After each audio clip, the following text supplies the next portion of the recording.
कमजोर ग्लोबल संकेतों और चौतरफा बिकवाली के चलते शेयर बाजार में आज यानी 2 अगस्त को भारी गिरावट आई। सेंसेक्स और निफ्टी दोनों 1% से ज्यादा टूट गए। इससे निवेशकों को सिर्फ एक दिन में करीब 4.5 लाख करोड़ रुपए का तगड़ा नुकसान हुआ। सभी प्रमुख सेक्टोरल इंडेक्स भी लाल निशान में बंद हुए। सबसे ज्यादा गिरावट रियलिटी शेयर्स में देखने को मिली। निफ्टी रियलिटी 3.5% से ज्यादा गिरा। वहीं ऑटो और मेटल शेयर्स के इंडेक्स में लगभग 3% की गिरावट आई।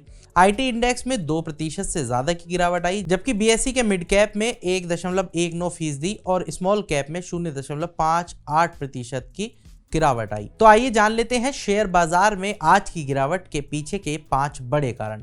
तो इसमें सबसे पहला कारण है ग्लोबल मार्केट से कमजोर संकेत। अमेरिकी इकोनॉमी के कमजोर आंकड़ों के चलते गुरुवार को यूएस स्टॉक मार्केट लड़खड़ा कर गिर गया। इसके बाद शुक्रवार को एशियाई शेयर बाजार भी तगड़ी गिरावट के साथ खुले। अमेरिका में बेरोजगारी का दावा करने वालों की संख्या में साप्ताहिक आधार पर इजाफा हुआ है। साथ ही देश की मैन्युफैक्चरिंग ग्रोथ भी अनुमान से ज्यादा सुस्त हुई है। इसने अमेरिकी इकोनॉमी की रिकवरी को लेकर चिंताएं भी बढ़ा दी हैं। साथ ही इस बात की भी आशंका बढ़ गई है कि फेडरल रिजर्व बैंक ब्याज दरों में कटौती करने में बहुत देर कर सकता है। अब आते हैं दूसरे कारण पर। दूसरा कारण है मुनाफा वसूली। सेंसेक्स ने गुरुवार को पहली बार 82,000 का आंकड़ा पार किया। पिछले 6 दिन में सेंसेक्स करीब 1800 अंक बढ़ा। निफ्टी ने भी एक दिन पहले ही पहली बार 25,000 के मनोवैज्ञानिक आंकड़े को पार किया। इसके चलते कई निवेशकों ने रिकॉर्ड ऊंचाई पर मुनाफा वसूली का रास्ता अपनाया। खासतौर से मिड कैप और स्मॉल कैप में अच्छी मुनाफा वसूली हुई। हालांकि बाजार में पिछले कुछ समय से हर बार गिरावट पर खरीदारी देखने को मिल रही है। देखना होगा कि क्या इस बार निवेशक इस रणनीति को अपनाते हैं या नहीं। अब आते हैं तीसरे कारण पर। तीसरा कारण है महंगा वैल्यूएशन।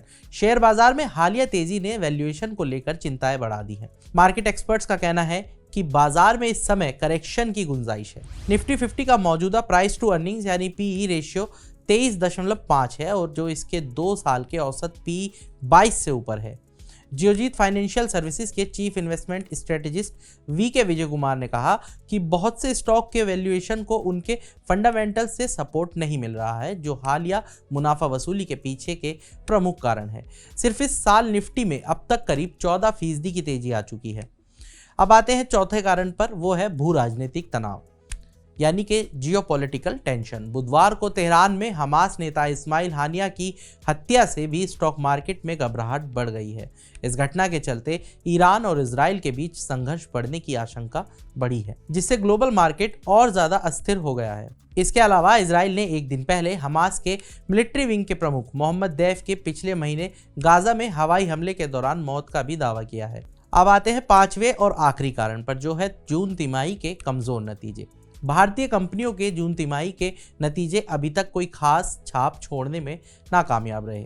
लगभग ज्यादातर कंपनियों के नतीजे बाजार के अनुमानों के मुताबिक रहे हैं और उन्होंने मौजूदा वित्त वर्ष या अगले वित्त वर्ष में अपने अर्निंग अनुमानों में कोई खास इजाफा नहीं किया है।